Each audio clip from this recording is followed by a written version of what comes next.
हरे कृष्णा दोस्तों, वेलकम है आप सभी का। तो चलिए स्टार्ट करते हैं ब्लॉग को।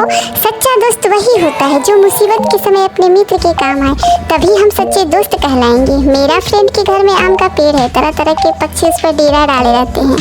जो भी पक्षी पहाड़ियों घाटियों पर से उड़ता हुआ दिल्ली पहुंचता है, फ्रेंड कहती है कि वही सीधा हमारे घर पहुंच जाती है। यहाँ कभी तोते पहुंच जाते हैं तो कभी कौवे, कभी तरह तरह की गौरैया। वहाँ शोर मचता है कि कानों के पर्दे फट जाएं, पर कोई कोई कहता है कि गाना गा रहे हैं। रंग बिरंगे पेड़ पर बैठी हुई चिड़ियों के चहचहाहट वाला माहौल तो खुशनुमा कर देता है। घर के अंदर भी यही हाल है। मेरे घर में बहुत सारे चूहे रहते हैं, रात भर एक कमरे से दूसरे कमरे में भागते फिरते रहते। वह धमा चौकड़ी मचती है कि हम लोग ठीक तरह से सो भी नहीं पाते। बर्तन गिरते हैं, डिब्बे खुलते हैं, प्याले टूटते हैं।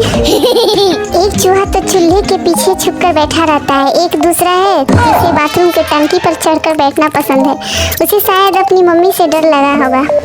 बिल्ली हमारे घर में रहती तो नहीं, मगर उसे भी पसंद है और कभी म्याऊ बोलकर झांक कर भाग जाती है। मन आया तो अंदर आकर दूध पी गई, न मन आया तो बाहर से फिर आऊंगी कहकर चली जाती है। शाम पड़ते ही 2-3 चमगादड़ कमरों के आर पार तब फैलाए कसरत करने लगते हैं। घर में कबूतर भी आ जाते हैं, छत पर पसारा हुआ गेहूं खाने लगते हैं। दिन भर गुटुगु का संगीत सुनाई देने लगता है। इतने पर ही नहीं, घर में छिपकलियाँ भी है और छछुंदर भी है और हड्डी बिल्ली की तो जैसे फौज की छावनी डाली है। एक दिन कहीं से उड़ के घायल मैना आके मेरे आगे गिरी आंगन में। मैंने झट उसे पानी पिलाया, सहलाया और तुरंत ठीक हो गई और उड़ गई फुल करके। ऐसा उसे देखकर लग रहा था कि बची है, लेकिन वो जी गई। अच्छा लगता है जब चिड़िया कभी खिड़की पर तो कभी रोशनदान पर बैठी रहती है और मैं उसे देखती रहती, फिर उड़ जाती। मेरे किचन में घोंसला बना लिए, चिड़ियों के फैमिली उसमें रहने लगा।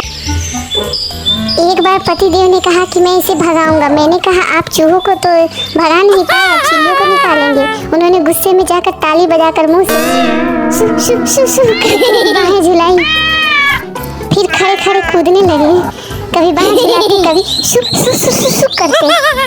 अच्छा लगता है जब चिड़िया कभी खिड़की पर तो कभी रोशनदान पर बैठी रहती और मैं उसे देखती रहती, फिर उड़ जाती। मेरे किचन में तो घोंसला बना ही लिए हैं बाबा ने। गौरैया को देख के मुझे बहुत हंसी आती। अपने घोंसले में से सिर निकाल कर नीचे की ओर झाँक कर देख कर सब एक एक साथ ची करने लगी। मुझे हंसी आई और बच्चे खिलखिलाकर हंसने लगे। तो पतिदेव ने बोले कि हंसी आ रही है तुम्हें? मैंने कहा ना जी, एक चिड़िया दूसरी चिड़िया से कह रही कि आदमी है कौन और नाच क्यों रहा है। कहने के बाद और कूदने लगे। गजब कॉमेडी। इधर आदमी तो उधर, पक्षी भी कहाँ मानने वाले। चिड़िया कभी इधर कभी उधर जाकर बैठ जाती।